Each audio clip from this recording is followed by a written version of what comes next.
Namaste. I am Dr. Madhurika Desai. I am currently practicing Ayurveda and yoga therapy classes in Mumbai. I recently passed my NET yoga exam successfully. Here I got a beautiful platform to share my experience and knowledge with all of you. So let's start it. Today I am going to talk about topic of paper 2 unit 6 allied science. In that, my topic is diet and nutrition. Now, we are starting with the syllabus wise. So, first topic is concept of food. Food is a basic necessity of organism. As if you know the dictionary meaning of food, it says any substance consumed which provides nutritional support to an organism is called food. So we can understand basically that food gives us a different nutrients. Which are they? Carbohydrate, fats, protein, minerals, vitamins. Even food is of two origin. The nutrients we are getting from the two origin. One is from animal origin, one is from plants origin. From the animal origin means from eggs, then meat you are getting. Also from the plants origin is like a leafy vegetables, cereals, pulses, you are getting this essential nutrients. And why these nutrients are essential for our body? First, the growth and development of our body, and second, the maintenance of our good health. Now we are going to the next section, that is a function of food. The function of food is divided. Myself, I divided in a three categories. That is a physiological, social, and psychological. As you can see on the screen, physiological functions. The first functions of it is energy yielding.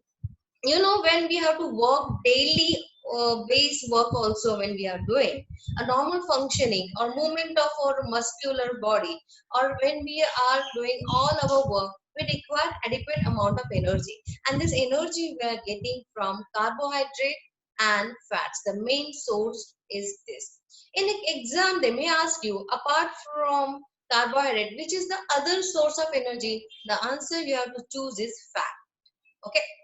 Now, bodybuilding. As you know, when the fetus is growing in the mother's womb, it requires to build a new tissues and the growth.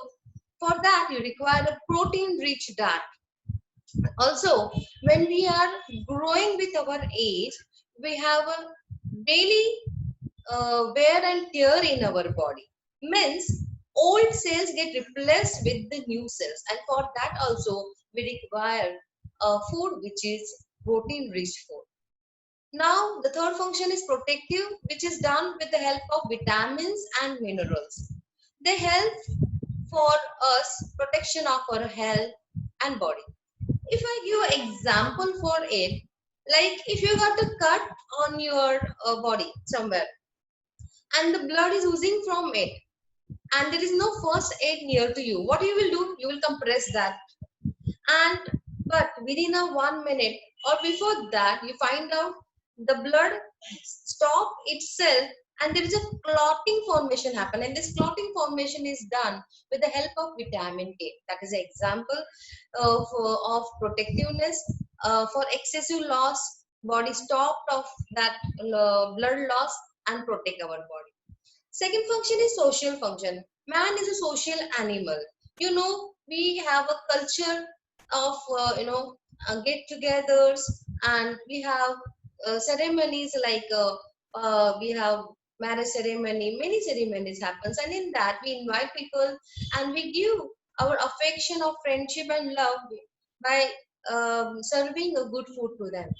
Also, we are a religious people. Like a example want to give, then in Maharashtra, when there is a Ganesh Chaturthi, we prepare modak.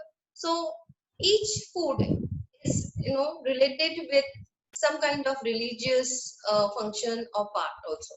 Now psychological emotional level, what is works? We are yoga students, we know atha anna tatha mana.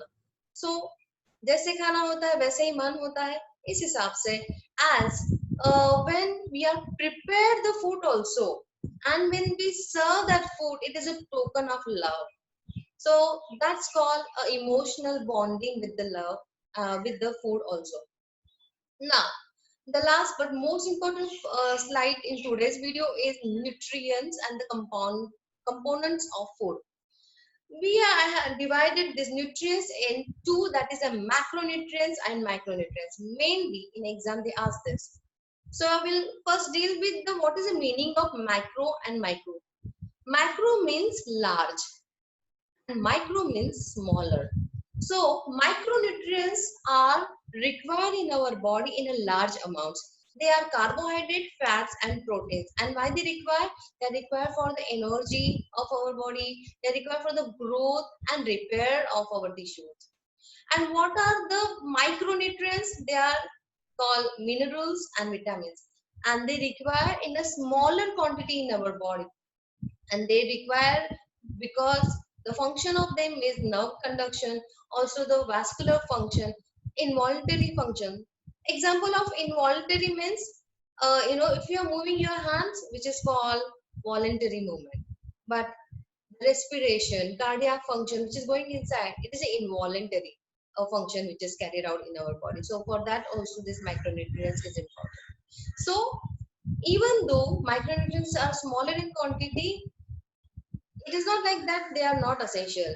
Macro and micro, both nutrients are equally essential to our body. That's you have to keep in mind. So, this is what I want to say for this video. And here we end this topic. In my next series, I'm covering micronutrients, that is a carbohydrate, fat, proteins. So stay tuned. And if you have any queries, also if you want to give a feedback, my contact details is there in this video. So please do share your feedback and your queries to me. Thank you.